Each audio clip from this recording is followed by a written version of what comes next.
Next 9 news में आपका बहुत बहुत स्वागत है। मैं हूं आपके साथ अबरारुल हक रहमानी। मैनपुरी लोकसभा सीट को लेकर के आज चर्चा करेंगे। दरअसल मैनपुरी लोकसभा सीट पर जिस तरीके से भारतीय जनता पार्टी ने समाजवादी पार्टी की प्रत्याशी का ऐलान जैसे ही किया गया डिंपल यादव के तौर पर, उसके बाद कहीं ना कहीं अपर्णा यादव को मनाने की कोशिश की और इस सिलसिले में अमित शाह ने लगभग 2 घंटों की एक लंबी मुलाकात उनके साथ की। उसके बावजूद भी अपर्णा यादव इस सीट से चुनाव लड़ने के लिए हामी भरती नजर नहीं आई।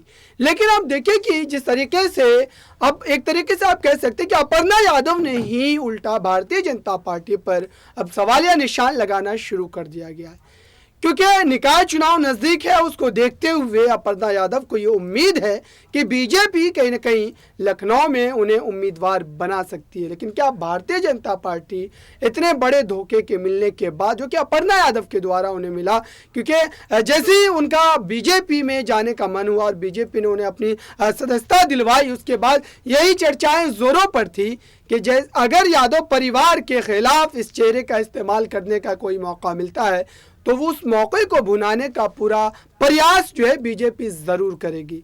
और इसी मौके की तलाश में लगातार बीजेपी बैठी हुई थी और ये मौका मिला भी। लेकिन उस मौके पर भारतीय जनता पार्टी के तमाम वरिष्ठ नेताओं ने मेहनत करने के बावजूद भी अपर्णा यादव को इस बात के लिए तैयार नहीं करवा पाए कि वो मैनपुरी लोकसभा सीट पर डिंपल यादव के खिलाफ चुनाव में उतरे। और आनन फानन में रघुराज शाक्य का जो है उम्मीदवारी के ऐलान जो है वो देखने को मिला। लेकिन आप देखिए कि राजनीतिक समीकरण जो बिल्कुल पूरी तरीके से अभी भी समाजवादी पार्टी के पक्ष में तो है। लेकिन कुल मिलाकर के कहा जाए कि रामपुर लोकसभा सीट पर और आजमगढ़ लोकसभा सीट पर इसी तरीके के समीकरण थे जो बिल्कुल आसानी वाली जीत जो है यहाँ पर समाजवादी पार्टी को दिखला रहे थे। लेकिन वहाँ पर भी बीजेपी ने एक बड़ा उलटफेर कर दिया और अपने खाते में इस सीट को दर्ज करवा लिया।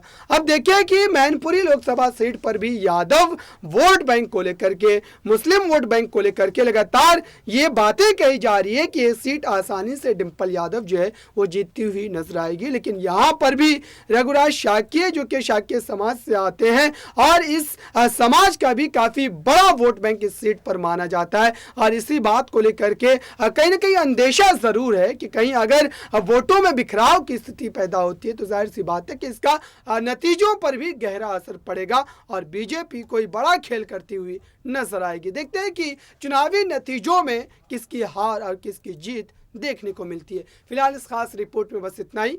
देखते रहिए ताज़ा तरीन खबरों के लिए नेक्स्ट 9 न्यूज़ को। धन्यवाद।